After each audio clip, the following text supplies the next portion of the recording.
Ladies and gentlemen, are you ready for the Wrestling Bytes podcast? Your host, on the site, and Chris Young.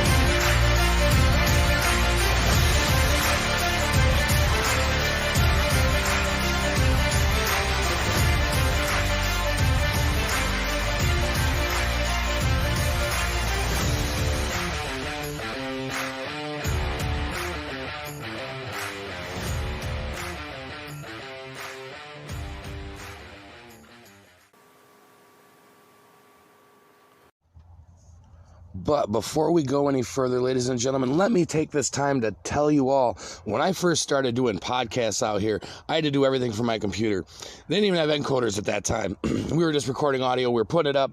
We were doing everything we could, using all sorts of different editor programs and whatnot. Nowadays, ladies and gentlemen, there's a program out there that can make all of your podcasting simple and easy, and Anchor is the easiest way to make a podcast. Ladies and gentlemen, Anchor gives you the tools.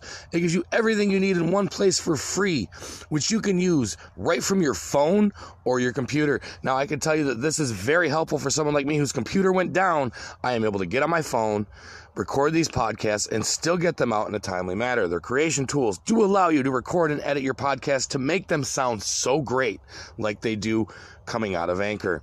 They'll also distribute your podcast for you so it can easily be heard everywhere: Spotify, Apple Podcasts, Google Podcasts, and many more.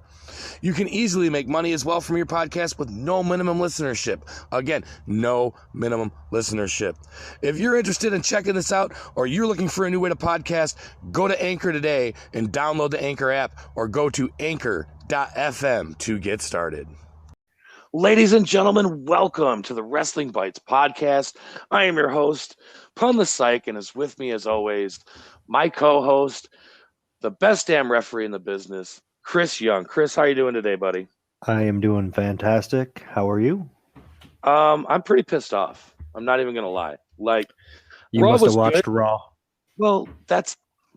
I mean, I stayed awake through Raw, at least that first hour. But we're going to get into that news and so much more here today on the podcast. We're going to kick it off with the Raw reviews. Then we'll go into topics and news. Just like always, guys, you know what to expect from us. So let's get right into it today. I don't even have anything to talk about. Do you got anything you want to talk about before we get into Raw? Absolutely not. Let's do it. Yeah, I'm ready to dive into this. So, obviously, wait a minute. So when I got ready to tune into Raw this week, I went to USA Network. Did you? Same here. Where the hell was Raw? Yeah, I have no idea. I didn't even hear anything about it. I had to search Monday Night Raw on my television to find Monday Night Raw because it wasn't on USA. It was on Sci-Fi. I actually went to the WWE website, and there I saw a little logo. It said Sci-Fi. I was gonna say, because didn't we extensively cover Raw last week? We had like a 35-minute review on Raw. We did, and I never once seen in any of my notes. I even went back and kind of skimmed through Raw. They never won. Not one time mentioned they were going to be on Sci-Fi this week. Well, you know, it's the Olympics. It happens every 4 years, so they had no way to prep. It's not the dog show that they expect every year. So this show opens off, ladies and gentlemen, on Sci-Fi, which we'll talk about the Weird Alien commercial because I've got that on my notes. But this show opens with the RK Bro segment. But before that, there was a huge pyro show that went off today on Monday Night Raw. And I was like, wow, that's pretty impressive. And the last shot, instead of shooting straight up in the air, it shot through like 12 rows of crowd. And all I could think to myself was, man, I really want to be in the back of the crowd for this show. Holy cow. I didn't even see that. Yeah, you got to, if you haven't seen it, go back and look. It shoots straight out into the crowd. You're just like, whoa, it's totally not supposed to happen. Well, it is WrestleMania season, and it's not WrestleMania season without a WrestleMania sign catching on fire. Well, there's usually bad luck for WrestleMania season. For the last like 3 or 4 years, somebody's got like a fan has gotten seriously injured on the road to WrestleMania. They got ran over on the road to WrestleMania pretty much. Brock Lesnar hit that one lady with the car door a few years back. Yeah, I remember that. The WrestleMania sign lit on fire this year, and I think the year before and the year before. Terrible. But no, I missed that. I'll have to go back and watch it. Yeah, if you missed it, look at it. I want some opinions on and if anybody was at Raw and you're actually listening to this podcast, which is a rare chance, and you're in the back of that crowd, let me know. Did that actually spray you guys or what? Because it did not look fun. So we're commercial free for the first hour in Denver, Colorado for Monday Night Raw. I was kind of excited to have a commercial free show until I seen the first hour of wrestling.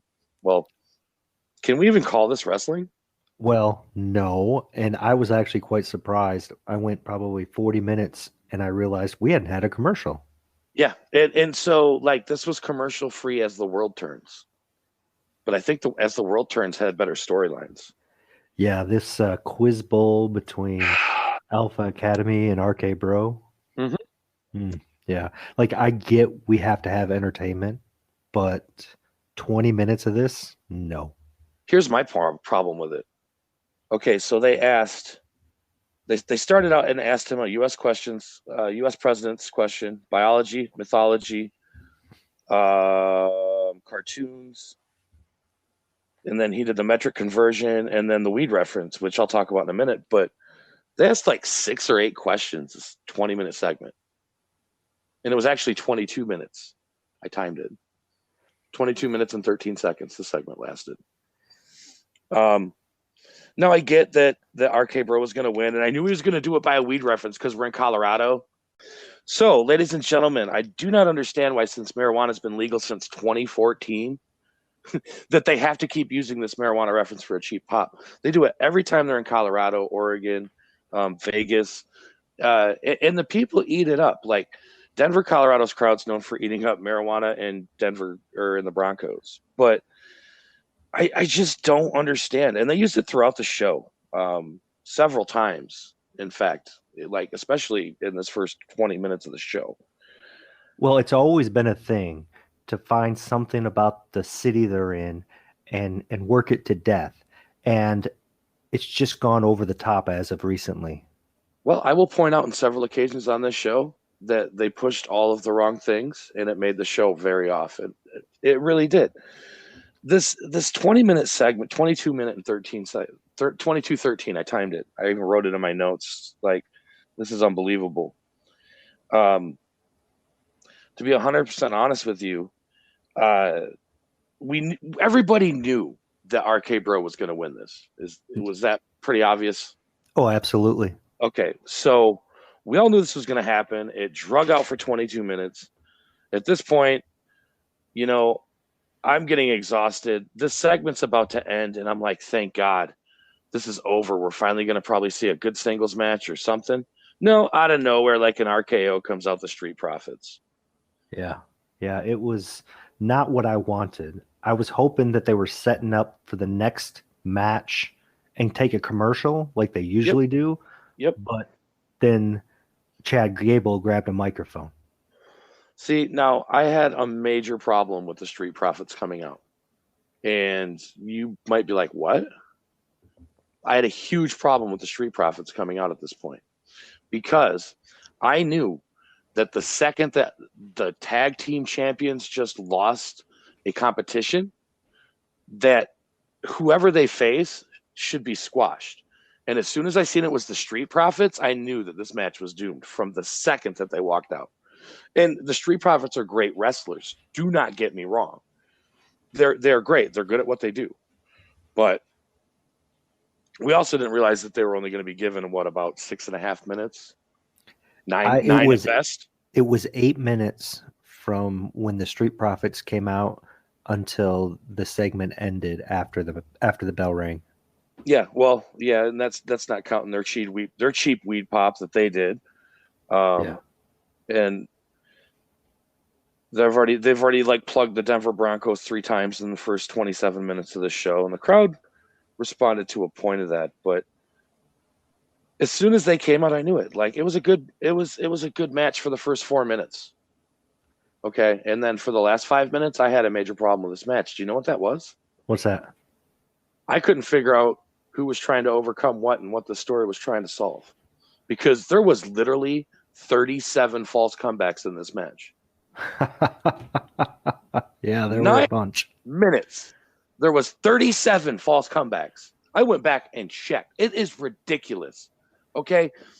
Number one, if your tag team champions are giving away anything, you need to make them have a squash match. So why didn't they just bring out the Viking Raiders here? Because they're known for getting squashed within 90 seconds. Yeah. Go ahead. I don't know. I have no idea. And I think that was the theme of the night, false comebacks. We'll get into it a little bit more in some of the other matches. But yeah, in the 6 minutes of actual wrestling, there was nobody who was dominant. And I didn't like how even during the matches, Raw in the first hour, they tried to tell us what to get behind as fans. And I don't think that WWE realizes that only works when you capitalize on somebody who has like gigantic momentum. Ronda Rousey's attitude is not giving her giant momentum. The Lita thing, I know you're not a Lita fan, but it's at least they're building to something. And it's got some emotion. The most emotion I've seen out of Ronda Rousey was on SmackDown this past week, and it was still pretty lackluster. I will say for the first time in a while, Otis actually had a good wrestling match. It's just unfortunate it was a 9-minute match. And yeah. And as much as we're talking about how much we didn't care for this, the crowd was very hot during this match. They were. And it makes sense because they've been sitting on their hands for 22 minutes, so they wanted to cheer. Yep. But then they'll look at it, WWE will look at it and say, oh, these guys really got the crowd going. And it's like, you're 22 minutes in and this is your first match. This is the curtain jerker. This is what you want the crowd to do during the first 5 minutes of the show. I 100% agree with you. I honestly, like I said, this match bothered me when Street Profits came out for the match because this should have been a squash match. With 9 minutes, literally should have been a squash match. They should have brought out 2 jobbers or the Viking Raiders or the Dirty Dogs. You know, any one of those lower tier tag teams that WWE just trashes all the time. Because if you were going to have a match here, which I think we both agree there shouldn't have been they with Alpha Academy. Then they tried to save momentum for the Street Profits, even though the Street Profits lost the match. Yeah. Yep. But it does in return by saving grace for the Street Profits and not making them look like they just got rolled on. It made the Alpha Academy look pretty weak, at least in my opinion.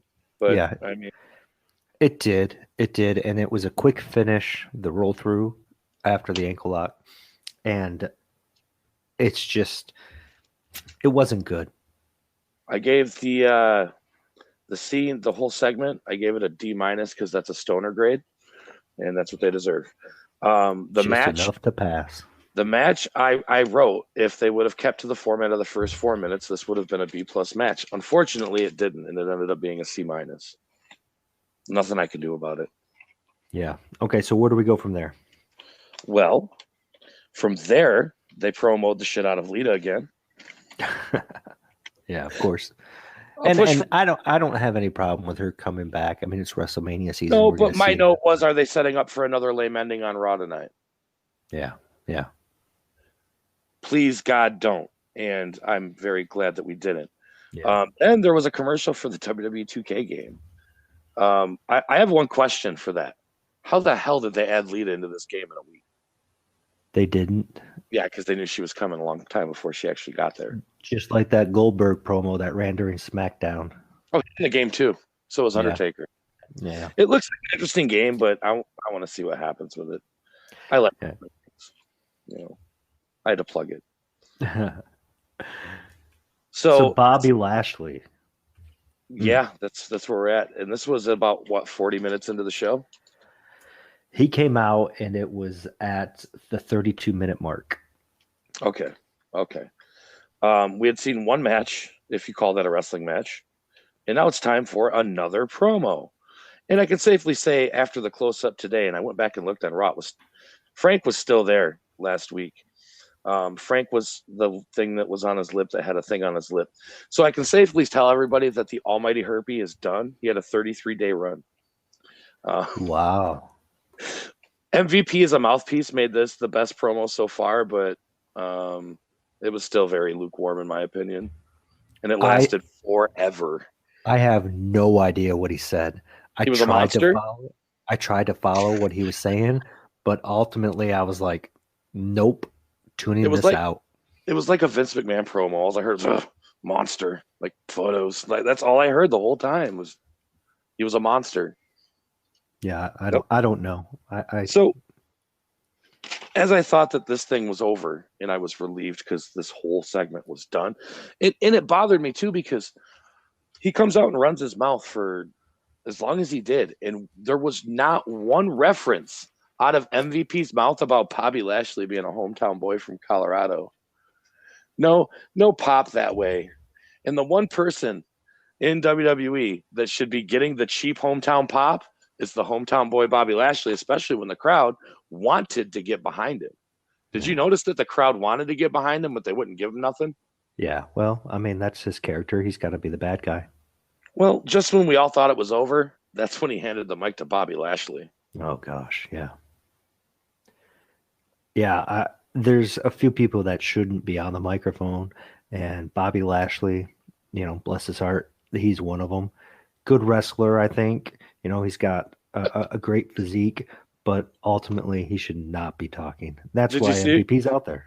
Did you see when they piped in the Bobby chant and they realized that the crowd wasn't chanting anything? They were standing up and clapping. Yeah, absolutely. I did. They cut that real fast. Like, oh, that Bobby chant lasted like 2 seconds, man. Bobby, that was it. Yeah, so he gets done talking, and we are 45 minutes into the show, and we've had 1 6-minute match. Again, I get this is entertainment, but at some point in time, I have to take issue with this because this is not what I've tuned in for. I'm a wrestling fan. I want to see wrestling. I like storylines, but I would have rather seen 2-3 matches right there and breaking up this beginning. The Raw last week was kind of similar where they only had 2 matches in the first hour, and now we've only had 1 1/4 match in the first hour. Ridiculous. It's gotten worse. It hasn't gotten better. And we're on the road to WrestleMania. The crowds are hot. They're pumped. They're expecting all sorts of excitement and all sorts of stuff to be going on. And they're not. I mean, I guess you could say they're building. We're not on the road to WrestleMania right now. We're on the road to Saudi Arabia at an Elimination Chamber. They're not building to the big show of the year. And it's been a major myth since WrestleMania 33. They're not building anymore.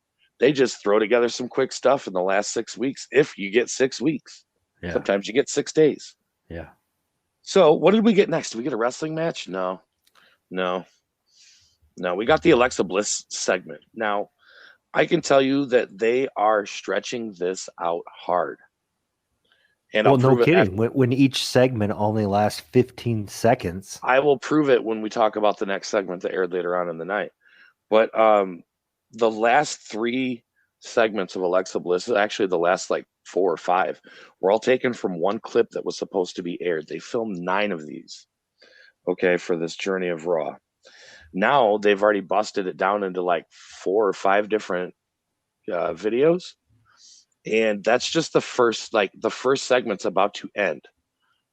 When she gets the Lily doll and starts crying. And this is the thing. It was a great segment. I just wish we could have seen more of it. I find it ironic that we always talk about we want them to make the storylines last longer and that things are finishing too fast. And now they're dragging out this Alexa Bliss story. Well, no, drag it out, but give us a story. Don't just give us 15-second adverts. You know what I mean? There's no sense in that. If you're gonna split it up into multiple segments throughout the show, I guess what I'm getting at is then why don't you put that all together in one package so we actually have some entertainment value within it? But they couldn't do that with the continuity of the video set and how they edited this together. And I don't know who the guy is that's playing the therapist, but he's terrible. Oh, he is. But see, so he hands the Lily doll. She hands the Lily doll back to him, and she starts crying, and that ends the segment. So we're all like, is she going to flip out, kill this guy, or what's going to happen? And so that's where they leave us in this segment. I gave it a B+ because, quite frankly, it showed character involvement for Alexa Bliss. But then, to my dismay, I thought, okay, so I wonder what the next promo is going to be. And it wasn't a promo. We got our second match of the night, and it was, what were we at this point? AJ Styles. I wrote around 45 to 50 minutes into the show we were at this point. Yeah. AJ Styles came out at 52 after. Okay. And he took on Damian Priest, and I seen your quick hits, and you were confused as to what a championship contenders match is. This is something that I remember for a while. You went on a wrestling hiatus. You watched wrestling, but I know you didn't watch like a lot. So in your the time that you kind of took that hiatus from WWE, they created this championship contenders match, where basically if you beat the champion in a non-title match, you're pretty much guaranteed a title shot down the line if you beat him in a singles competition match. So that's what the whole championship contenders match is. I will tell you that this match was the match I was looking forward to in the show out of all the matches that I've seen for the card tonight. And I am happy to say that this match did not disappoint, in my opinion.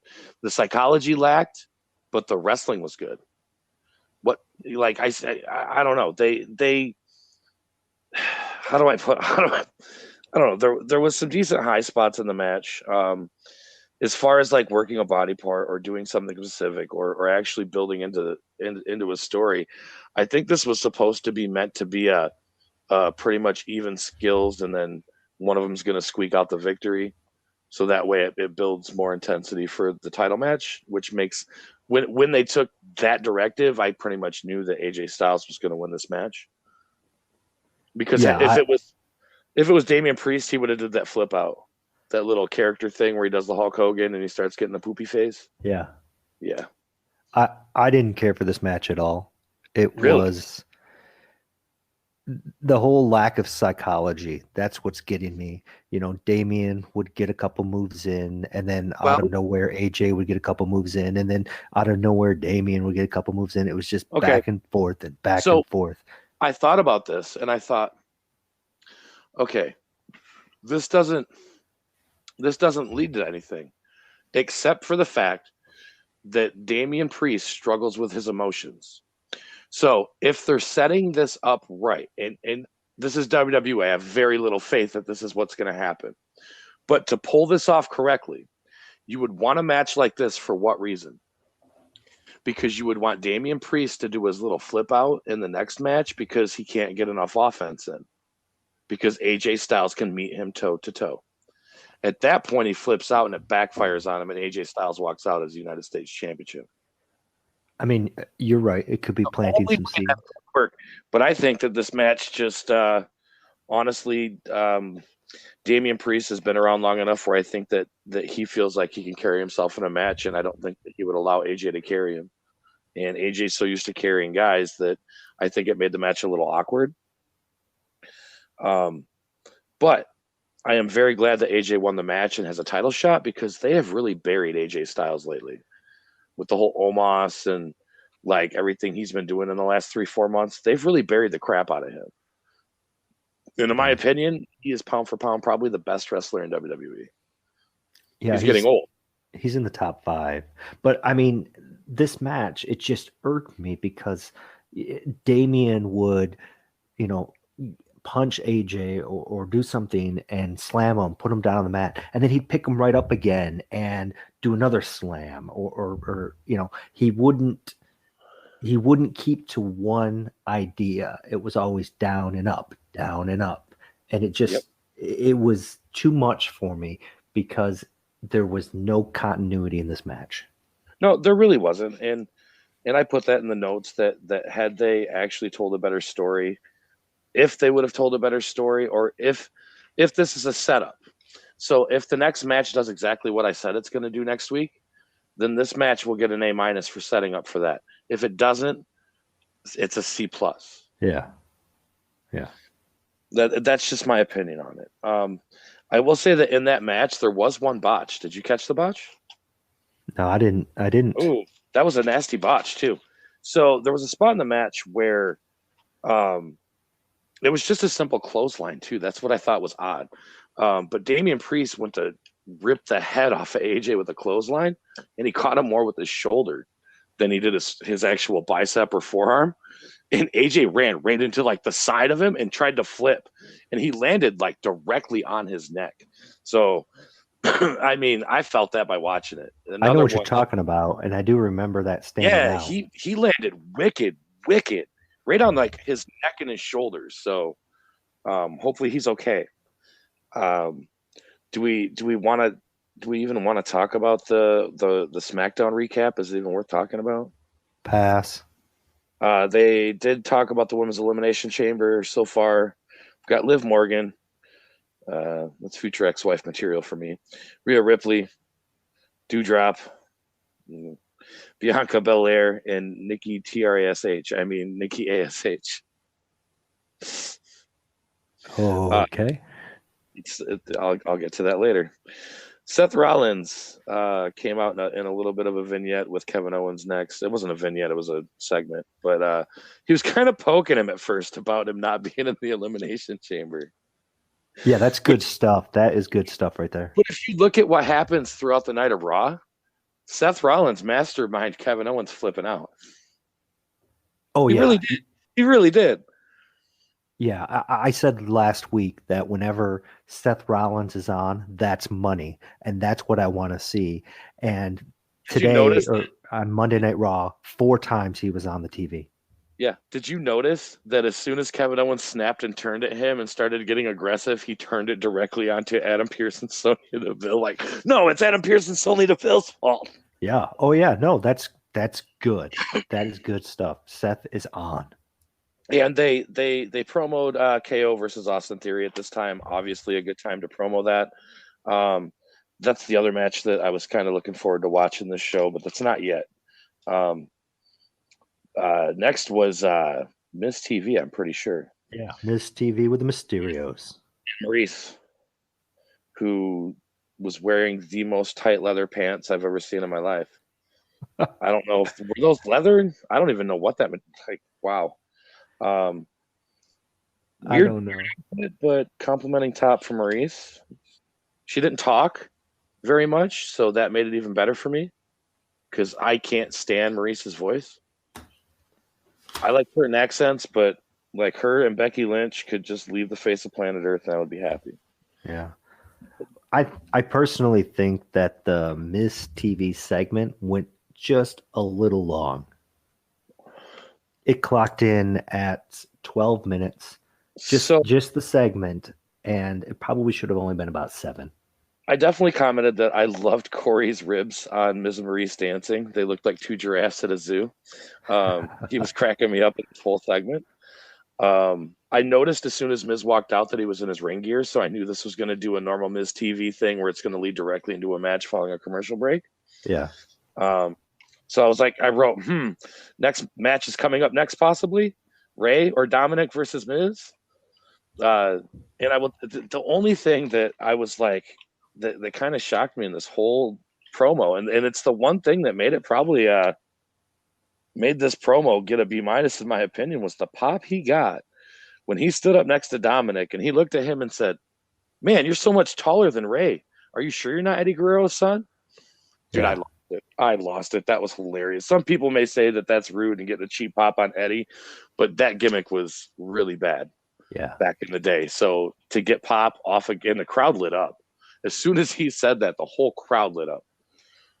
Yeah, well, it's the elephant in the room. At some point in time, somebody had to bring it up. Yeah. And then that obviously led into a match. Now we got picture in picture, which isn't something that WWE does very often, but I think they're trying to be like AEW. Miz flipped out for half of the picture in picture break, and we got back on television. This was a very quick match, and ladies and gentlemen, this match was so quick. I'm going to take you through it right now. So Maurice tried to trip Dominic. She got ejected. Miz got one kick in, argued with the ref, Ray tripped Miz when he went off the ropes, a roll-up, and a 1-2-3. That was it. The best part of this whole promo segment wasn't even the Eddie Guerrero comment. It was the comment that Corey made at the end of the match. Do you have any clue what that was? I don't remember. Jog my memory. Now Rey Mysterio can go get Dominic a Happy Meal to celebrate. Oh my goodness, I missed that. Corey was on fire tonight with birds, dude. Yeah, the Miz and Mysterio match there, that was just as good as it was last week. It was short. It got the point across and it advanced the storyline. That's perfect. That's a good TV match. I did right for a 90-second match. It got to the point, and it still shows why Miz is such a good heel. Miz is probably one of the better heels in the business. I mean, most people are like, no, I can't stand him. Exactly, and that's what makes him a good heel. I'm going to venture a guess that they probably had 15 minutes total, and after Miz TV went heavy, they had to cut it short. Cut that short and just go straight to the finish. Yeah, they pretty much did. And that's what it looked like. But you know what? I'm okay with that because I think a longer drawn-out match probably would have been less interesting anyways. Yeah, it would have been nice to see Dominic get a little bit of offense. Yeah, but it would have just been these spots, though. Everything that you've seen in here were all the high spots, and they did those real quick and got out of there. Yeah. So, I mean, we would have just seen a drawn-out version of those high spots. Right. So then, again, they recapped KO versus Theory. We just recapped this 15 minutes ago, but okay. And then it wasn't even KO versus Theory time, which I thought that's what was going on. It was very confusing. Like, they would make it look like they were going to do a match, and then they would start a different match. Because he was leaving Vince McMahon's office like Theory was, fully dressed to wrestle. And then, they cut away, and Bianca Belair and Nikki TRASH is on. So you're telling me that this Raw, they just kept going back and forth, back and forth. There was, no psychology. There was no psychology? Oh, and guess what? The reason why I gave the grade for the AJ match so high, do you want to know why? Because you know how many false comebacks were in that match? 2. 12. 2. Oh, 2. Okay. 2. Because AJ Styles was involved, and there's not 37 false comebacks in an AJ Styles match. But this match here, the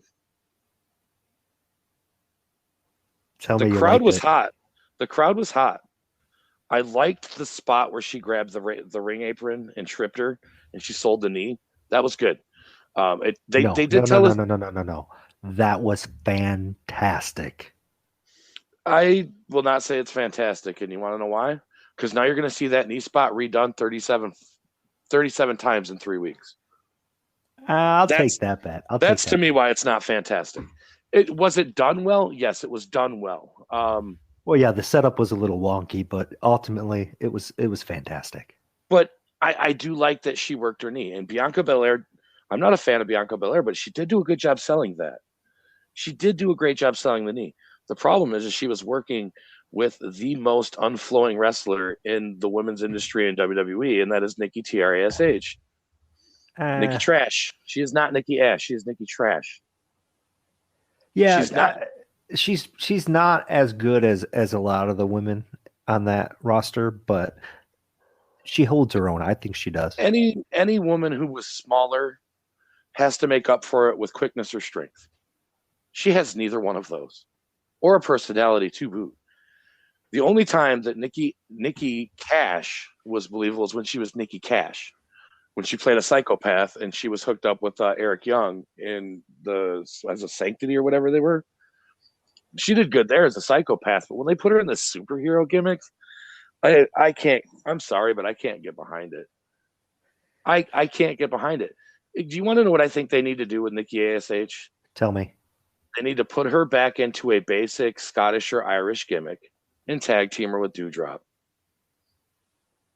Yeah, that would be interesting. I mean, obviously, the way you're talking, it's happened before, but that'd be interesting to see. They haven't teamed together before, but I feel like those two would fit. You've got the big, strong brute, and then you've got the little psychopath. So I don't know. I just feel like that would be a better mix. I don't like Nikki ASH in a singles match very often. I don't know if it's because she's been paired against Rhea Ripley lately, and it just doesn't meld well. But just lately, I've noticed she's so meh. So I started calling her Nikki Trash because her matches are trash. So the end of this match kind of bugs me a little bit. This is my only maybe hang up with this match. I thought maybe Bianca should have just a little bit more of a comeback before the match finished. Yeah. I thought that it made Nikki look a little weak because she got beat on such a slow or such a little comeback. But I mean, other than that, I mean, this was a solid B plus match for me. Yeah, I gave it a C plus. To be honest with you, and the reason I gave it a C plus is because I put the only reason I'm giving this match a C plus is because the crowd is so hot, and I believe the crowd is only so hot because this is the first match they've seen that lasted over like 5 minutes besides AJ Styles. So like they were excited to actually see something going on in a wrestling ring that wasn't a microphone. Yeah, and it was the first women's match of the night, and it was really the first time the women had been out there. So you know that's going to be a big pop right there. Yeah, for sure. Then we had a 24/7 title segment with Reggie and Dana Brooke, and they tried to play off like they have weird chemistry and they're falling in love, and it's just something I don't care about. It was worse than a C-rated movie. They need to give that 24/7 title back to R-Truth because R-Truth made that stuff funny. Like when he made the whole Old Town Road parody song, and like he's the only reason that title's relevant. And the only storyline is he wants his baby back. And that's the only thing I think that's funny about it's the only thing that's enjoyable about the 24/7 championship. Yeah. I mean, it really is. So after that, the other match I was looking forward to the night, but the problem I had with this match was we watched it last week, and that is KO versus Austin Theory. Yeah. It was a very good match. It wasn't like they came out and performed the same match they wrestled last week. It was different. Like a lot of the spots were different. A lot of the things they did was different. But it still felt deja vu-y in a way to me. Absolutely. Yeah, I agree. I mean, that's what I wrote on my notes. I'm like, we saw this last week. What are they going to do different? And it was a little bit of a different match. There was nothing wrong with this, but yeah. If you want to gain a newfound respect for Austin Theory, go back to this match and go to the outside spot where Kevin Owens senton him off the stairs. He took that thing standing. He took all of Kevin's force standing. And you could see him prep for it and grab him. And it I was so impressed with that I just wrote, wow. It was amazing. Again, though, 18 false comebacks later. Other than that, it was a pretty good match. I gave it a B- just because the match was different, but very much the same. We had a different winner, but I think we all knew before the match started that this was going to be kind of what was going on. Right. Kevin Owens is hell-bent on proving to the GMs of Raw that he deserves to be put into the Elimination Chamber. Now, I could give you guys all a spoiler alert, but I'm not gonna because some stuff's going to get shifted around in the next week. So then we had a segment between RK Bro. They were back on TV again. They're obviously being pushed very hard. Now, I can say at least this promo was good, and it was short. It served its purpose. They said what they needed to say, and they were done. And it was entertaining. I laughed. I thought it was great. I don't know what you thought about that segment, but I thought it was great. It was just a quick little deal. Yeah, it was a backstage segment. It got the point across. We're gonna have a Broga. A toga party next week. If they don't do some sort of WrestleMania 9 flashback or some 9 montage. I know. And speaking of WrestleMania 9, let me get on my soapbox here for a minute. WrestleMania 9 is always ranked at the almost bottom of best WrestleManias. Yeah, when you put it in order, 9 is usually the bottom or the bottom 3. I don't know. I was at one of the worst ones ever. I completely disagree with that. And here's my theory. or here's my reasoning. When you look at the top WrestleMania moments, whenever they have that countdown, WrestleMania 9 is always on there 2 times in that top 10. The Giant Gonzalez match and Bobby Heenan riding the camel backwards. Wasn't the Giant Gonzalez match where the guy on the parachute came and landed in the ring? No, that wasn't not at WrestleMania. That was a boxing match. What am I thinking? Yeah, I don't know, man. I don't know. But I don't know. I think the entrance to the Malcolm in the Middle when Bret Hart puts him in the shot, like that video of that guy parachuting into the ring is on there. I don't know why I tried to connect those two together for some reason. I think they both happened at Caesars. They did. So this next part, I wish I had a soundboard for, so I could play the Unsolved Mysteries theme. Like do do do do do do do do do do. Veer Mahan. Has anyone seen this man? He's still coming to Raw. Yeah. Like I said on the podcast, guys, I'm putting a running poll, and I'm going to put a poll up on this episode because I can do that on Spotify. If you listen to this, and by the way, the podcast is up on everything except Google and Apple. They're processing it right now, and it should be up by the end of the night. On every other medium that we were on, we're live. These episodes are all up. I've checked them all, and we're good. But I'm going to put a poll up and ask people who they think is going to appear on Raw first, Veer Mahan or Alexa Bliss on her journey to Raw. Ooh, that's tough. I'd love to see what the results of that is.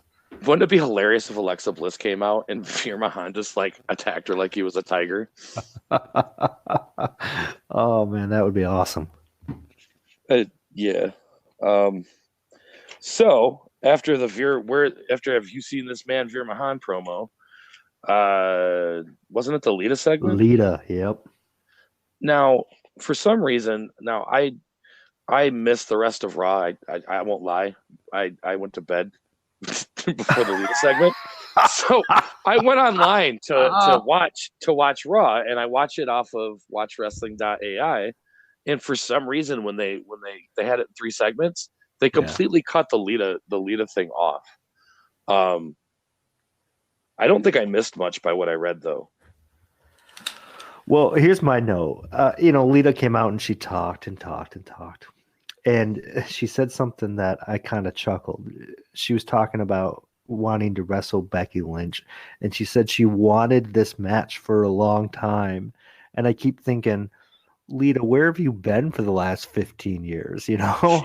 If you wanted this match at any point in time. And let's talk about how long has Becky Lynch been around, You've wanted this for a long time, and what have you done? Nothing. Becky Lynch has enough credits to be in the Hall of Fame. Exactly. Right next to the Lita. And Lita statue. is in the Hall of Fame. I know. So, that was obviously the cue because then Becky Lynch's music hit. But whoever wrote that, no. Yeah, it sounded like it was really, really just a cheap promo to try and build heat, but for the Elimination Chamber. It could have been a better line if they would have found something in the past that Becky did or said, and Lita could say, I've wanted this match since you said or since you did this, and it would have been more believable. Yep. And then after this Lita segment, we had Doudrop and Liv Morgan. Yep. And like I said, Liv Morgan's a future ex-wife of mine if she wasn't married. So we'll work that out later. It was very obvious to me, and I kept writing notes about this throughout this entire match, that it was painfully obvious that Liv Morgan carried Doudrop through this match. She was moving into place to get her in position for what Doudrop was about to do, and she looked legitimately scared that Doudrop wasn't going to do what she had to do in the spots.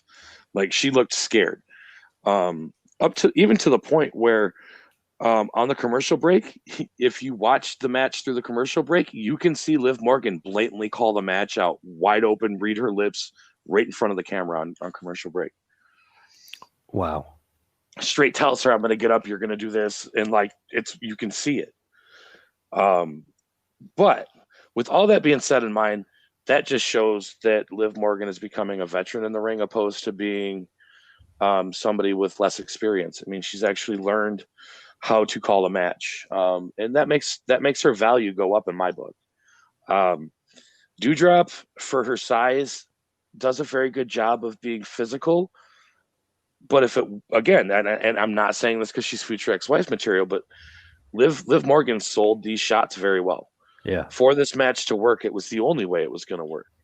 And I think she pulled it off. I think it was still kind of a lackluster-esque match, but I mean, it was exciting enough because Liv Morgan took a beating. Yeah. But again, false comeback city at the end, guys. There was like 9 false comebacks at the end of this match.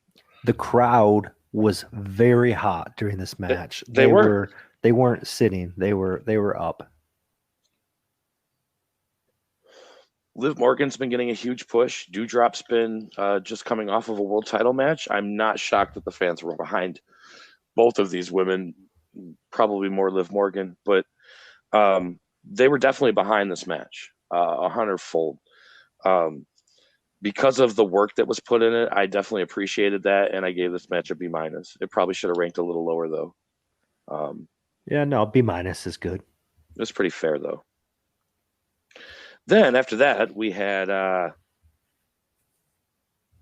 Seth Rollins backstage. Yeah, we had Seth Rollins backstage, and then it was the second Alexa Bliss promo, right?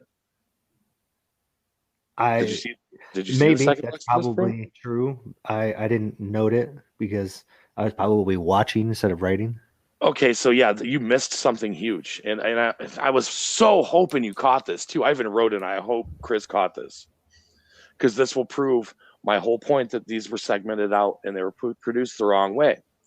So Seth Rollins came out and did his promo. We'll talk about that. I love Seth Rollins' promos right now. I love, some people say he's annoying, but I love the way that he carries himself. He's full of himself with a cockiness that just makes you want to choke him. And to me, he's doing a phenomenal job. Yeah, he is.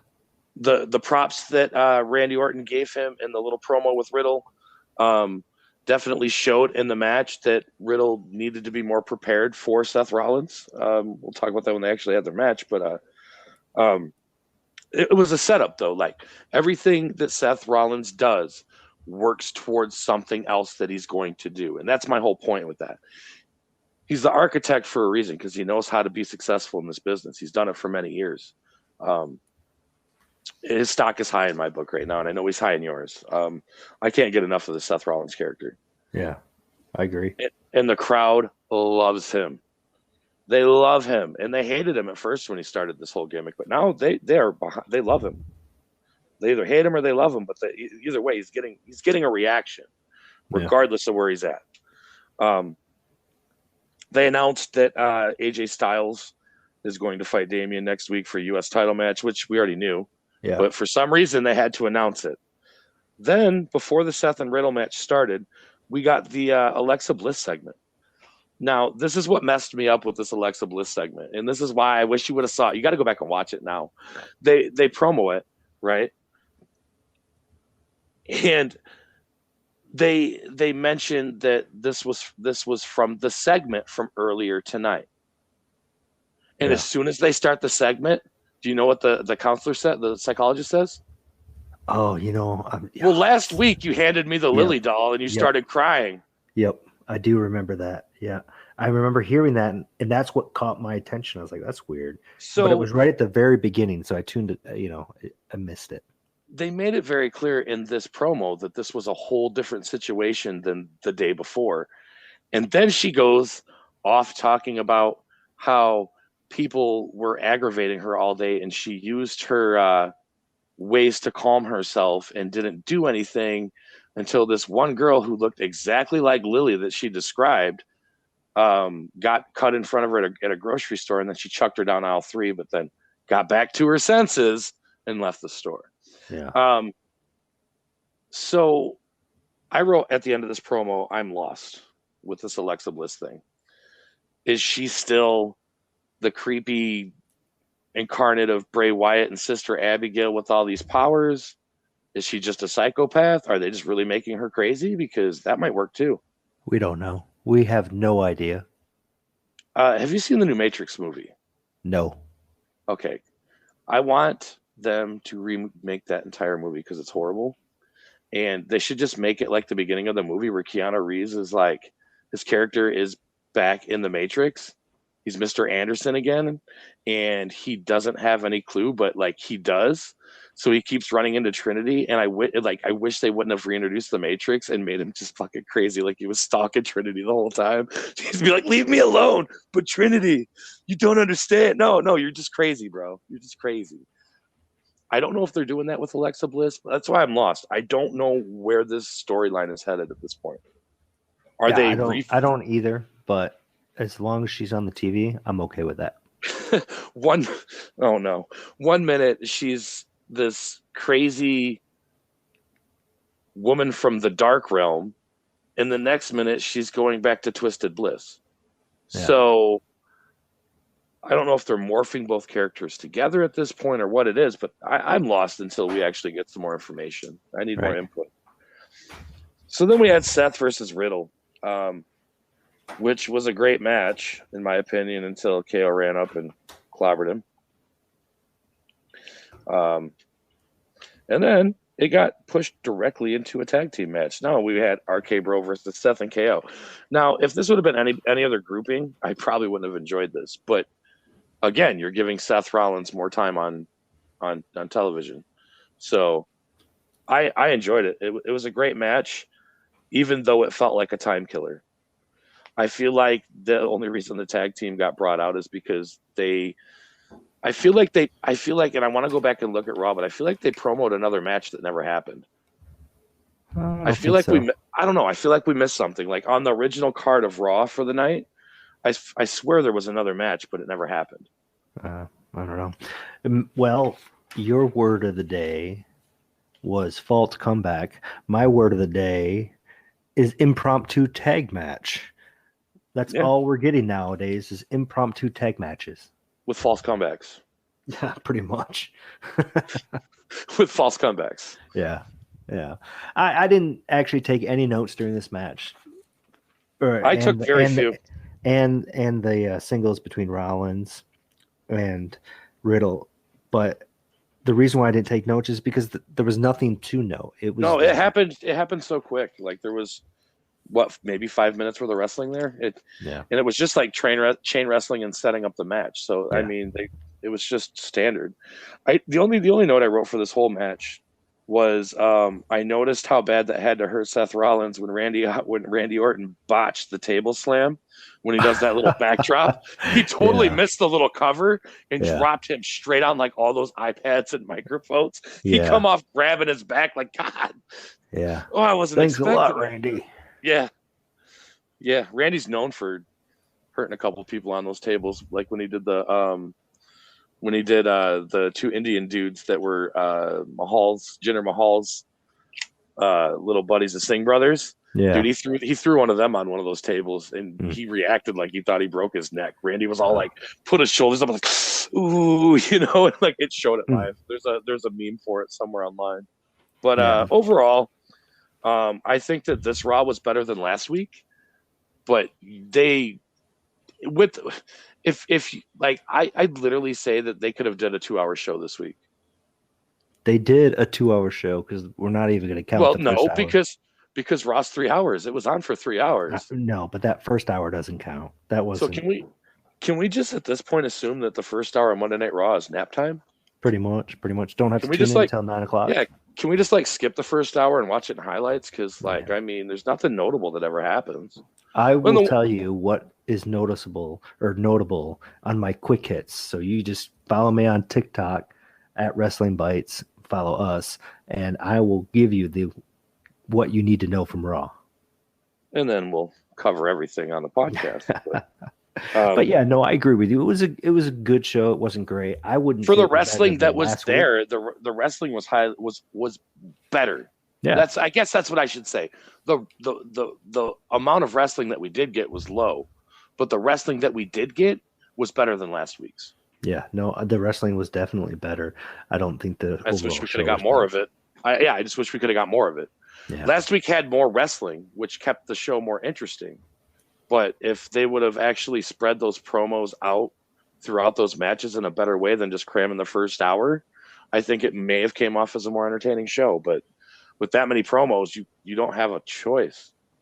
There's an ungodly amount of promos. Yeah, it's not even a go home show. No. I am really confused on what's going on with Lita, because if she ends up winning at Elimination Chamber, then what is she going to do at WrestleMania? Is that going to be the rematch for Becky? I mean, it doesn't seem logical for her to win. If Lita wins, I have a feeling it's going to get turned into some crazy three-way or four-way match where Lita will lose without losing. Yeah, that's a good analysis right there. But then again, they have been saying that Lita was supposed to come back for one more final run, and I think this is it. Well, Edge came back for a final run 2 years ago, and he's still crawling around. Yeah. So everybody's final run's like the Rolling Stones, dude. They're on their retirement tour for the last 8 years? Yeah, pretty much. More like 20 years. And do you think I'm sexy Rod Stewart? No, he only plays at casinos anymore, though. Because that's where all the females that love him are, because all the old ladies are at the casino. No idea. I have no interest in seeing Rod Stewart, so I don't even know. Oh, I'm buying his tickets the next time he's in town. I'll take YM. So that was Monday Night Raw. You got anything else you want to add? Not to Raw, no. All right. No, not to Raw. Raw, that's good for. Well, actually, I kind of do. It's gonna lead into a topic later, but that's about the false comebacks. We'll hit that up in a bit. I want to talk about some of these wrestling news things that are going on first. Then we'll get into some topics. But we got a Jeff Hardy update this just today. He's a free agent on March 10th, but Matt Hardy is hinting towards the fact that he's getting bought out of his no compete contract. So they're going to actually, it sounds like Tony Khan paid to buy out Jeff Hardy's contract. Now, am I shocked for this? No, because last year Tony Khan was talking about a wrestler that he would love to have on his roster that was a dream wrestler. And it was very obvious to me and fans of the wrestling business, he was speaking of Jeff Hardy. Jeff Hardy is his dream wrestler because Jeff Hardy was who he grew up loving. If you look at his age, it's pretty obvious. So I'm not shocked that he would buy that contract out. I think WWE made a huge mistake here by jumping the gun and making assumptions that Jeff Hardy was on substances. Now, it is Jeff Hardy, and we do remember the TNA debacle with Sting. I don't know if you remember that, but I do. It was Victory Absolutely, Road. I do. Horrible incident. And he's struggled, but Matt and Jeff have both said that he's been clean for many, many years. So I believe it, and I think that WWE made a huge mistake. I also think, though, that the significance with Jeff Hardy wanting to finish his career in the WWE, but now heading to AEW, tells me that Tony Khan was talking about a forbidden door. Is this the forbidden door that he's really talking about? Are we really going to see WWE work with AEW? Do you think that'll ever happen?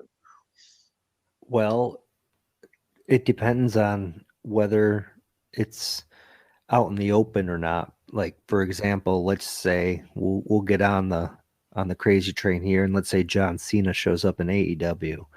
Well, in theory, AEW is going to have to work with WWE because WWE owns the trademark John Cena. So if they're going to call him John Cena, then they're going to have to work with the WWE. Well, if Tony Khan bought out that contract, Vince McMahon had to allow it to happen because there's a buyout option, but Vince doesn't have to take that option. So if he took the option, that means that he's got to have some kind of camaraderie with Tony Khan. Has to. I mean, he's a smart man. He knows he needs, if the opportunity is there for his business to grow, then he'll take advantage of that. And I'm on the opposite side of what you are thinking with Jeff Hardy. I mean, he has been given chance after chance with every promotion. He had that drug arrest in, I think it was 2009 in North Carolina. He's had a myriad of opportunities to fix himself. In the last, I don't know, since this major WWE run, he hasn't had anything like that happen to him that we know of. He's been good, and even WWE officials admitted that they jumped the gun because Who was invited to come back for Royal Rumble? Oh, that's right. Jeff Hardy was. They offered him a spot in the Rumble, and he didn't take it. I think Tony Khan is going to regret this if this is true and Jeff Hardy does come in. You give it, I'd say 6 months, and he won't be around. He'll be on Wrestling. Do you know what my problem? Do you know what my problem is with Jeff Hardy coming to AEW? What's that? Matt Hardy's there. Yeah, I think Christian's there, and we'll just get Edge, and then everybody's going to be with tables and chairs and ladders. Well, and here's the thing: they can't do that. Those guys are too old to hit those spots anymore, except Jeff. The thing is they had their Hardy Boys reunion run, and it went through ROH and then WWE. I was at WrestleMania 33 when they came back. That pop was amazing. That's probably the loudest pop I've ever heard in an arena. Was when Matt and Jeff jumped through the entrance ramp on that fatal 4-way tag match. 100%, the loudest pop I've ever heard in a wrestling arena was that night. But with that being said, how much Hardy Boys can you take before it's enough? I don't know about you, but there's a reason why I was happy. I thought Jeff was going to get a singles run in the WWE, but they kind of buried him. Because I'd rather see Jeff Hardy wrestle on his own. If he's gonna finish out his career, let him get his last ride out in the sunset, but let him have it. Don't just string him along as a mid-card jobber for 2 years and then let go of him on a drop of a dime.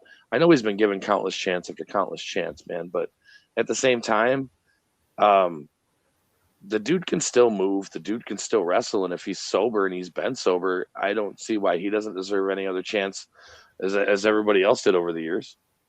I mean, Kurt Angle got how many chances? A lot more than Jeff Hardy.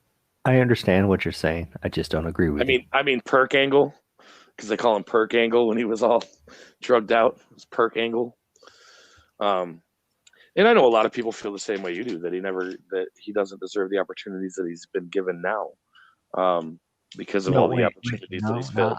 See, now you're putting words in my mouth. I didn't say he doesn't deserve it, because he's gone through a lot and he's a very good wrestler. What I'm saying is he doesn't need to be involved with the wrestling business in AEW. I feel that way about half of their roster. I feel like their roster is very bloated right now. And they just keep signing people. Like, how many wrestlers do you need? He's signing people faster than the New York Yankees. Yeah. And the problem is you have so much talent and not enough exposure. That's where that developmental comes in line. And, somebody brought this up to me the other day. Wouldn't it be interesting? Because, like, Ring of Honor has already pretty much admitted that they are going to come back. But they're not doing contracts. So they're going to be hiring wrestlers out per show.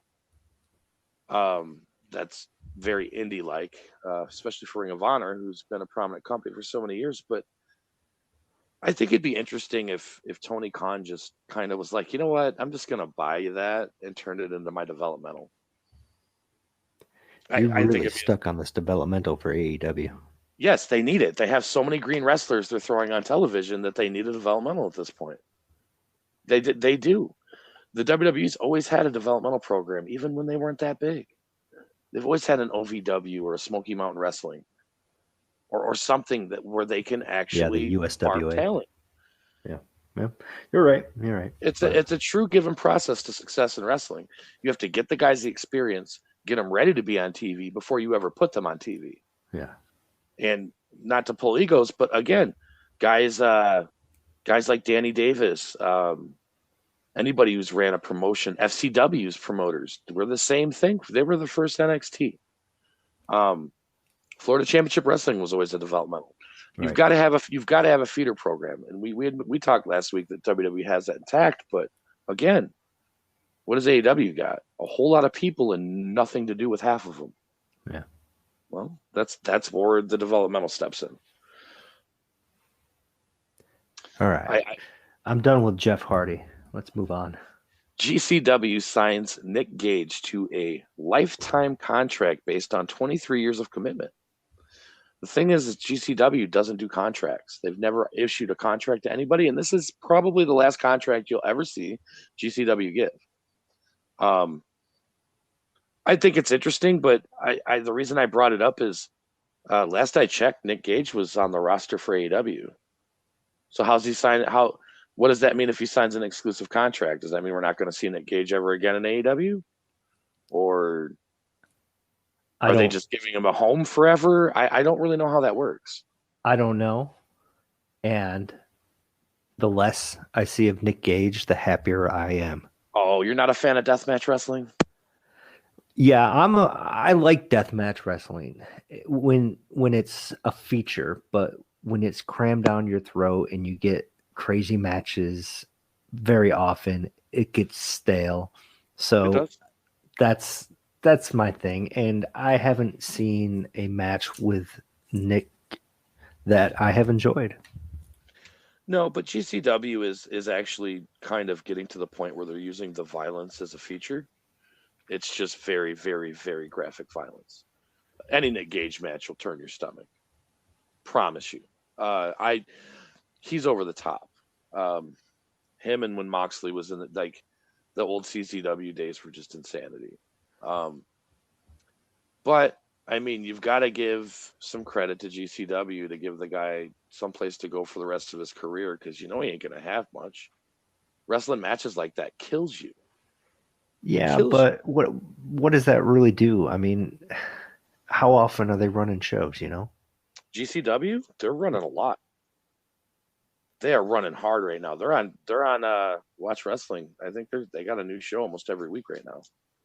Like, they are pumping out stuff. I think they're really trying to make a push to be that violent alternative to wrestling. I really think they are. I don't think they'll ever get as notable as ECW was, but I think they're trying. Right. And exactly that. What is Nick getting out of this? That promotion isn't going to go anywhere. He's not getting much. Well, let's put it this way: when he done death matches himself into a wheelchair, he'll probably have a lifetime commitment with GCW, whether he's behind the scenes or not. Just throwing it out there. Some other news was an interview with Sports Illustrated this week. Tony Khan came on this interview, and he said a lot of stuff, and I'm not going to go over this whole interview. If you want to look at the interview, he said some interesting stuff, but most of it is just in relation to the company and why he does what he does and why certain things are certain ways. He doesn't say why he lets the super friends sign their friends or anything like that, so don't get too giddy thinking that you're going to figure out some major plot twist or nothing. But he does say that he's very amped for Dynamite and Rampage, and there's going to be 2 major debuts on Dynamite that are going to be huge. And then 4 hours later in a live interview, and this is a spoiler alert for all you people that don't like spoilers, this is a spoiler alert. Karrion Kross, Killer Kross, and Scarlett Bordeaux, his wife and manager, were doing a live stream as an interview for some company, and pretty much let it leak out that he's going to be in Atlantic City on Wednesday night. So that pretty much tells you that at least one of those 2 debuts is going to be Scarlett Bordeaux and Killer Kross. And to be fair with you, I know you didn't want to bring his name back up. I have a really, really deep sneaking suspicion if they bought that contract out, Jeff Hardy's the other one. Okay, so Jeff Hardy appearing would be worthy of that big surprise. We need to get the word out that there's going to be a big surprise.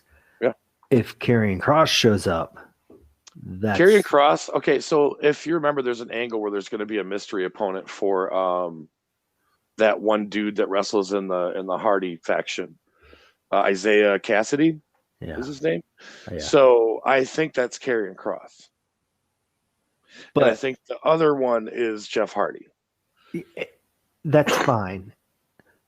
But Tony Khan can't be out there promising huge things and delivering Karrion Kross. Exactly. No, there's somebody definitely bigger than Karrion Kross.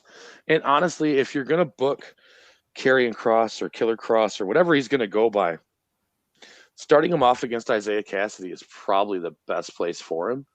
I could see them slowly working him into a role where he can go for the TNT title. I don't think that he's in the upper echelon for a world title run, at least right now. He could prove himself, but he's a solid wrestler. Out of the guys that they bring in, Andrade makes no sense. A lot of the guys they brought in lately make no sense. The only ones that made any sense to me was to bring in CM Punk just for the pop alone. And a lot of people won't like me for this, but I just don't. I would have rather seen Bryan Danielson go to Japan. I that's just my opinion. I think he would have had better matches. Well, maybe it's all about who you're dancing with, and AEW is trying to get people to dance with them. They're just not being very successful right now. Bryan Danielson has been one of the best wrestlers in the world for the last 15 years. And I think that still stands true. The problem is exactly what you stated. He's one of them wrestlers that's so good that he can wrestle with anybody, but do you really want to showcase? Who do you want to showcase with him? Because at the end of the day, like, you're eventually probably going to have to put him over. So, I mean, he's not there to develop young talent. He's there to finish his career on top. And it's pretty obvious that's what they've got him around for. I'd like to see, I'm interested to see if they give him a title run and maybe what he does with it. But because in my opinion, he's had really good title runs in his career and he's had really bad ones. So I'd like to see what type of Bryan Danielson or Daniel Bryan shows up when he gets a belt around his waist. That's 100% fact. Now, what else did I have in topics? Did you see that the WWE filed for a trademark this week? I didn't. What was the trademark? Yeah, they filed for a trademark for a new wrestling show, and it's called WWE Sunday Night Stunner. Now, I miss the gimmicky weekend shows. I mean, I know they're not generally storyline driven so much. Shotgun Saturday Night was cool. I don't care what anybody says. I liked Shotgun Saturday Night. I also liked Sunday Night Heat. I thought Sunday Night Heat was a great show. It didn't always have the best wrestling, but it was a wrestling show on Sunday. Well, what is there not to like about Shotgun Saturday Night? I mean, 11 o'clock at night, and they're in at WWE New York. That's fantastic. Or whatever bar that they were at for that week. It was good for what it was. Yeah. Like I said, I like those gimmicky shows. I think that would be cool to bring one back. And with the name like Sunday Night Stunner, that kind of just makes you believe like they're going to incorporate something like Stone Cold's the GM or like runs the show. You know what I mean? Like, it could be a talking show. It could be a host. He could be the host. They said live broadcast sports entertainment, live broadcast ring, like there's a whole description when they file for the trademark of what they're doing it for. And when you do that, you got to be broad because you never know where it's going to lead. They like in their main description, it targeted a live wrestling show. Straight up. It said, with interviews and segments and blah, blah, blah. But it was straight up like describing a live wrestling show. Yeah, it'll be interesting to see what they do. I don't know if it'd be live. It'll probably be pre-recorded because most of their off shows are like superstars and things like that. Their Heat they're always usually pre-recorded, but I'd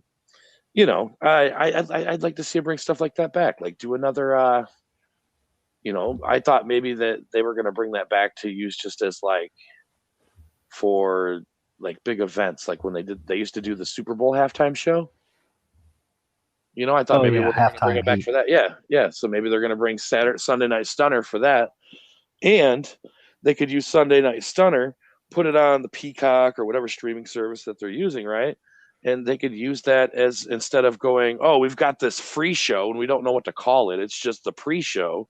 Just be like, tune into Sunday Night Stunner for a free hour of wrestling before the pay-per-view. And you could get more people out there because WWE's got a huge roster too. For sure. So, and we're assuming it's going to be the main roster. This could be a developmental show. Yeah, and it could be. And that might be a good thing. You know me in development. I'm huge on development. I just want to see I want to see them actually produce wrestlers that come out and wow you when they come out and you see them the first time instead of, did you see how green that dude was? Did you see him drop that guy in his head? Yeah. Yeah. I want to see a good wrestling match. Well, that's part of it. So have you looked any more into the Shane McMahon thing? Because I did. I didn't have time to look into it. I knew some of these facts, but I didn't want to say them on the last podcast because I didn't want to misquote anything. To be fair, I didn't want to say something and then have to redact it the next podcast.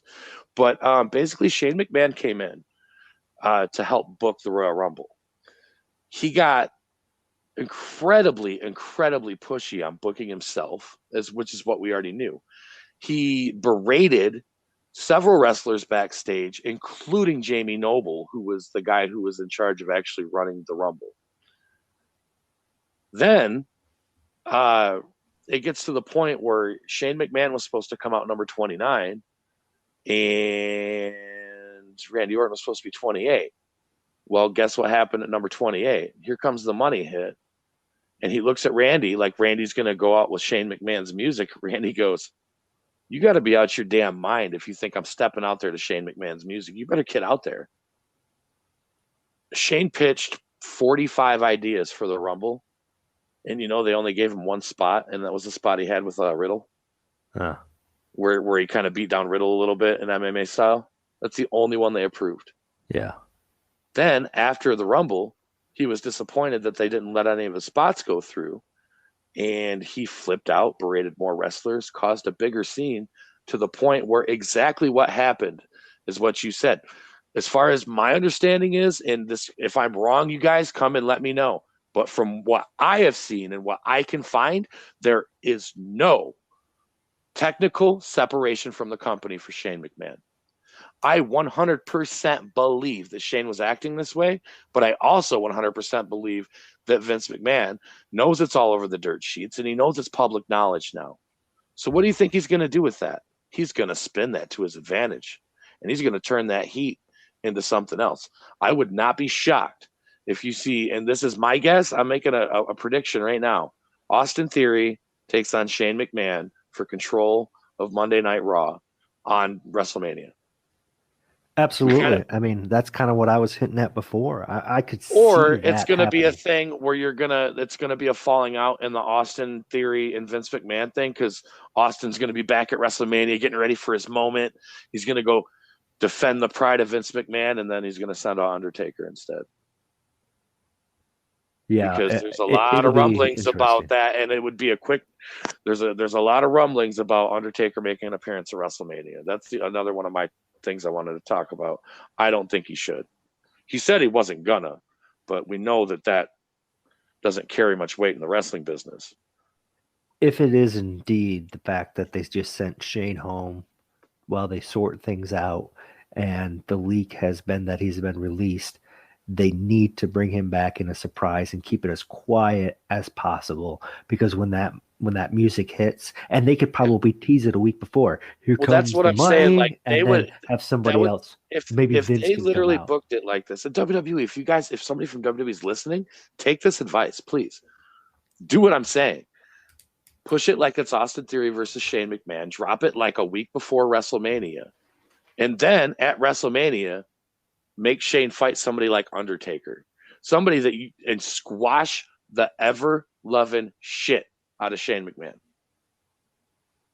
You want to get your point across? You want to make him feel some pain for what he did? There you go. Nah, problem solved.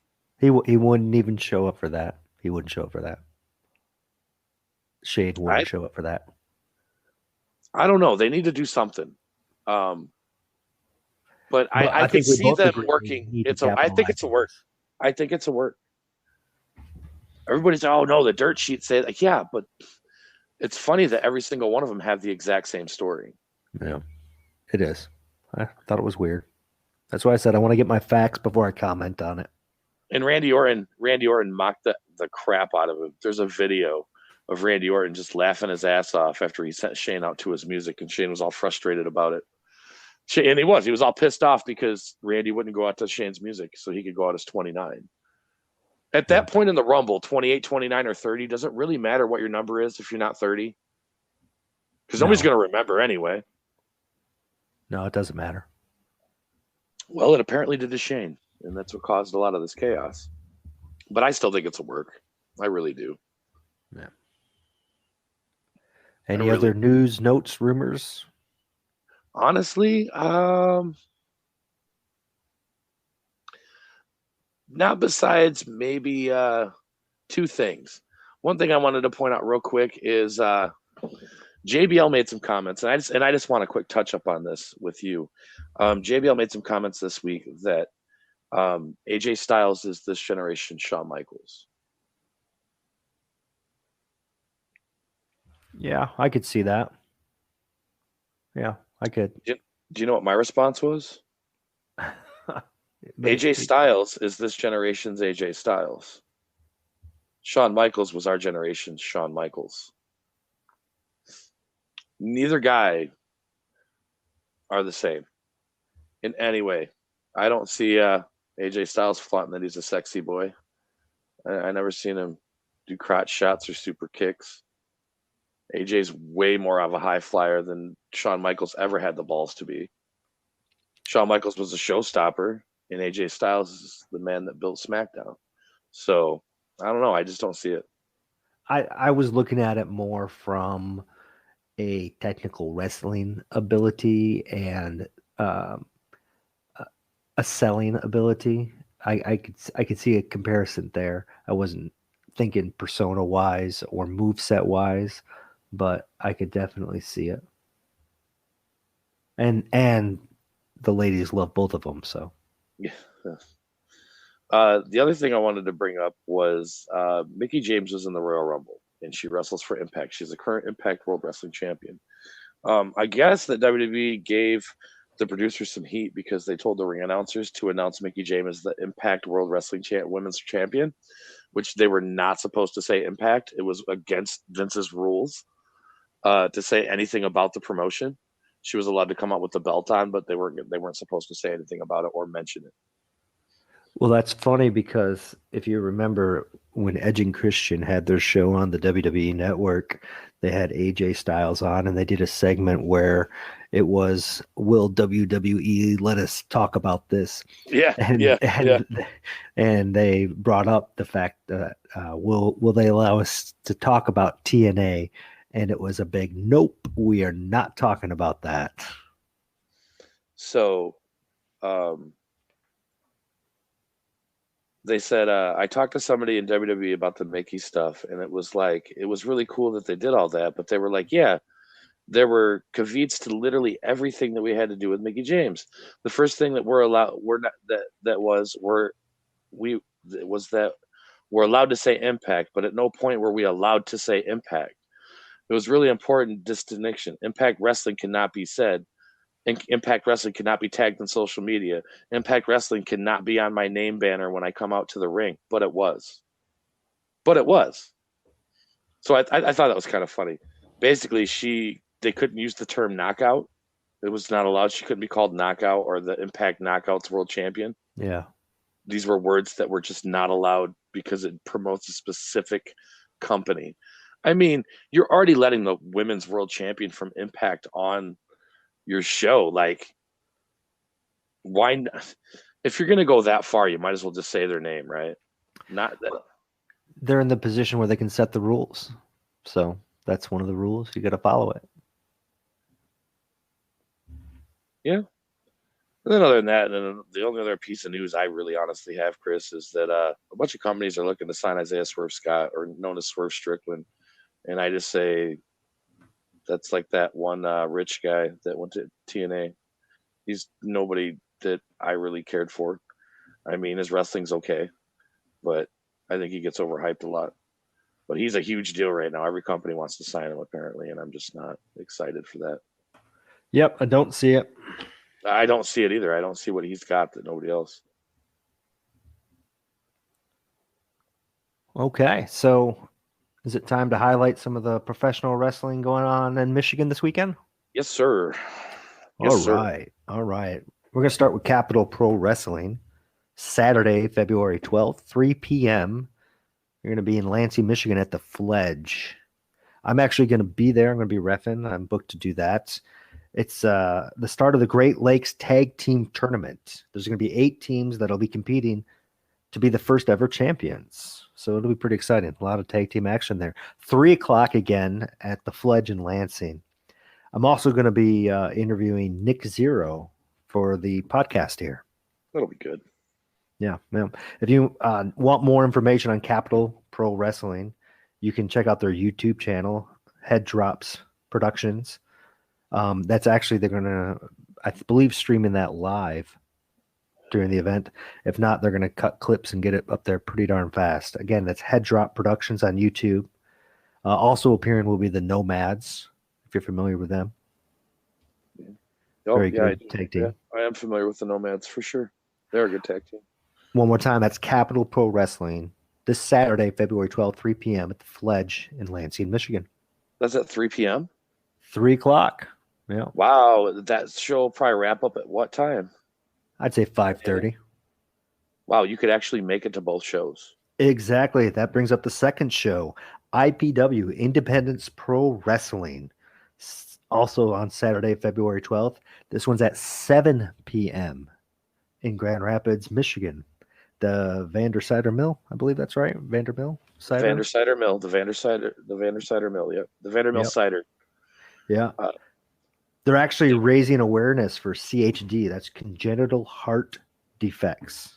Do you have a list of the wrestlers that are supposed to appear at the show? Death Threat Army is supposed to be there. The IPW champion, Ron Jones. Yeah. And Derek Wolf's going to be there. Yep. Should be a pretty good event. I actually have not experienced an IPW event. I've seen some of the stuff that they do on Facebook posts and on YouTube, and it looks like a very interesting little setup that they have there. I've never been to one of their shows, but I definitely know several people that have, and they said that their shows are put on very well. Yeah, yeah. I also was told that Jack Price, Alex Weir, Ren Jones, and many more will appear at IPW. Yeah. I don't know. Like, I'm gonna try to make it to the IPW show this weekend, and I'm gonna see if I can talk to some of these guys. I don't know. I tried to touch base with the promoters and the people, but it's through Facebook, and it's so Facebook. I'll be honest with you. They do have a little bit of an odd setup. Their website redirects to Facebook, and it seems a little difficult to get a hold of people. But if you can get them on Facebook, that's Independence Pro Wrestling, IPW. They have some good information there. Now they are on YouTube as well as Independence Pro Wrestling. I clicked on their page. Yeah, Independence Pro Wrestling, Saturday, February 12th, 7 p.m. Heart and Soul at the Vandersider Mill in Grand Rapids, Michigan. The Vandermill Cider. Yeah, I don't know. It's they label it weird, but either way, if you put those into Google Maps, it'll take you where you need to go. Yeah. Yep. So, and a side note, if you enjoy classic Nintendo games, the NES, Capital Pro Wrestling, when they're not posting wrestling, they do some gaming stuff there as well. So they got a lot of posts on Facebook where they're reviewing old Nintendo games. Okay. But those are the 2 events going on this weekend in Michigan. Once our website gets up, the wrestlingbytes.com, and probably not by this Saturday the 12th, we're going to have all the events across Michigan listed so that you can have it all in one spot and see who's going to be around your area. Yeah, for sure. If you live on the east side of the state, ladies and gentlemen, you're looking for a wrestling school, I would recommend you head over and get a hold of Pure Pro Wrestling. Their phone number is 810-845-3962. You can be trained by the likes of Xavier Justice, Arian Orion, and Adam Wick, with the possibility of Road Rash appearing at times as well. All great wrestlers can teach you a lot in the business. If you're looking for a wrestling school on the eastern side of the state, get a hold of Pure Pro Wrestling. Sorry, that's my cheap pop that I did. No, I will plug Pure Pro Wrestling every time I get an opportunity, because it's run by a great man, Xavier Justice, and they produce great students. And And their gym is open, and they actually do produce wrestling. You won't get a Ken Anderson situation with this guy. This guy's good. Trust me. And you don't even have to be on the east side. There's several people from the west side of the state that actually travel over to Flint so that they could do their training. And he's very flexible. You can have just drop-in sessions. Yep. Xavier runs a great program over there. What was the phone number there again? Oh, hold on. I got to look back at those. Oh, man. I thought you had it right there. One day it will be good. I did. And then you moved on me. Yeah. You moved on me. Where is it? There it is. It is 810-845-3962. Yeah, you can find them on Facebook too, Pure Pro Wrestling, and they have a website as well, pureprowrestling.com. .net. .net. .org. pureprowrestling.net. www.com.org.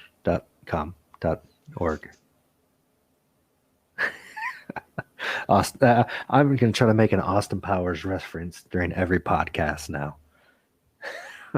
That's two in a row. The indie wrestling scene's on fire right now. They've got some good companies out there. I'm really excited to see where it goes. Michigan independence, I don't really think that competition's a bad thing. So no, not at all. And the fact that everybody is able to get their stuff out on social media so fast, and that it's so easy to put together a show to put up on YouTube, that just helps all of the independents grow and get a fan base worldwide. If we have not talked about you and you are a local Michigan or any indie promotion and you want to get promoted here on the podcast, get a hold of us. We're more than happy to oblige on that. Also, if you're a local wrestling independent business in Michigan that we're promoting and we don't have you on our list, you need to get a hold of us. We'll put you on that list. But I think we're pretty up to date with that. Yeah. Yeah, absolutely. You can find us on TikTok at Wrestling Bytes. You can also follow us on Facebook at Wrestling Bytes. And we have a website. Again, it'll be up probably by Saturday the 12th, thewrestlingbytes.com.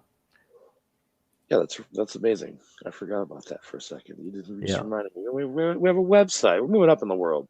We are.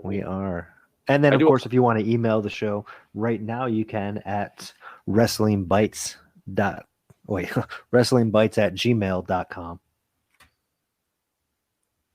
And eventually, I believe with the website, we'll have personalized emails. Yep. We will definitely be having personalized emails. We need to be in the big time. So, and on speaking of that, if you're listening to this and you want to be a sponsor on the show, feel free to reach out to us. We would love to have anybody on this show that is willing to help us out. Yeah, and the same thing it goes not only for independent wrestling promotions, but if you are an independent wrestler and you would like to get yourself some exposure, get a hold of us over at the podcast. We can get an interview with you, get you on the spot, and we can get your message directly out there to the thousands and thousands of people that listen to these podcasts on a daily basis. We're not at that point yet, but we will be. And with your help, we'll get there even faster. All exposure is not only helping you, it's going to help us as well. So, our goal with this podcast is to provide entertainment to our listeners and promote the local indie scene. For sure. Talking about pro wrestling is something that we're always going to do, but the whole reason that we got together to start this was to really expose and promote the indie wrestling. You're seeing so much of the nationwide stuff right now because we're just getting into the whole mix of the indie thing.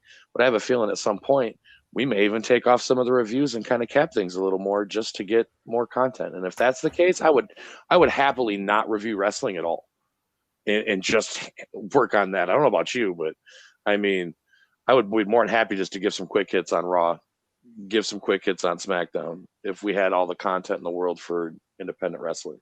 Absolutely. Yeah, it'd be fun. So I think that's the end goal with this. But, at the same time, I think that things are going well, bud. I think we're doing good. And I think that everything is shaping up pretty nicely so far. So I think so, too. So number 2 is done. Mm-hmm. I haven't said that in about 32 minutes. I was gonna say if you were gonna say 32 hours, I was gonna say, I'm gonna get you some Metamucil or something, bro. Take care of Yeah, that. I gotta go see the doctor about that. But I think it was good. I enjoyed it. I know the audio quality is going to be a lot better now that the bugs have been taken care of. And I appreciate everybody listening to us and giving us an opportunity to dispute our knowledge. and always, ladies and gentlemen, join us again as we'll be back on the air. Oh, what, Monday? Is that our next show? We're recording on Sunday, and if we do it well, we airs don't have to do a It lot should of air edits. Monday. It'll be, yep. What I say is we drop on Tuesdays and Thursdays, so if you get it early, it's a bonus. Yeah, pretty much. But yeah, so for the next show, be tuned in for more wrestling reviews, and I'm sure we'll have more topics and plenty of things to discuss. Hopefully some interviews and some insight on some independent wrestling as well. So once again, ladies and gentlemen, if you ain't got to go home, but you can't stay here because we are closing up shop for the night and we are going home. Oh, wait, we're already both home.